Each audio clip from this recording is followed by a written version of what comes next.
pembinaan baru Sekolah Menengah Kebangsaan Tanjung Minyak, Tangga Batu, Melaka. Baru sampai pagi ni. Perjalanan daripada Ya, lesen piling. Lori rosak bang. Perjalanan daripada Masai. Baik. Masai. Ini baru trip yang pertama ni. Malam tadi pukul 12 bergerak.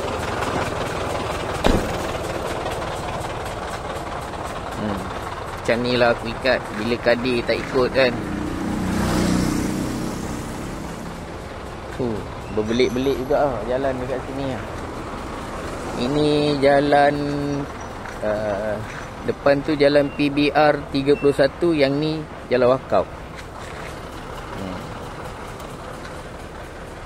Ni aku ikat. Cara aku ikat. Semua pakai rantai. Ini tong ni pakai belt lah. Lepas tu yang ini pun pakai belt, tapi tetap juga pakai rantai. Yang ni sebab kalau pakai rantai tak sesuai, nanti bengkok pakai hidrolik. Jadi part yang cross beam ni pakai belt satu, rantai satu.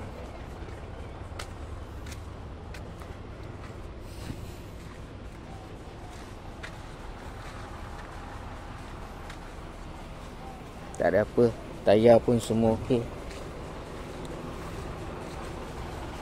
Ada lagi 2 trip yang perlu diselesaikan. Ni hari tu nak bagi tahu sikit yang terangkat masuk tempat cuci tayar kan. Aku ada upload video ke gambar ke kan. Rupanya bila dia terangkat, dia jatuh balik, polisi kat dalam ni habis pecah. 4 pecah. Ni baru tukar. Malam kemarin lah nak jalan, dia keluar minyak. Jadi aku ambil keputusan patah balik, pergi buat balik. Sekarang ni dah okey lah. Semua dah okey lah. Dia tak ada keluar lagi. Cuma nak bagi tahu tu lah, washing bay yang tak sesuai tu, kalau masuk ekor rakun tu masuk, dia terangkat tayar tengah dia tu kan. Dia akan jadi macam ni lah. Dia tak jadi kejap tu, tapi banyak kali korang masuk kan, dia terempas tu, dia pecah lah. Kenapa aku cakap? Sebab apa? Dia empat dia pecah kan. Dia pecah, dia jadi macam tu lah. Tak apa nampak lah. Tu minyak-minyak dia keluar. Longsap pun okey.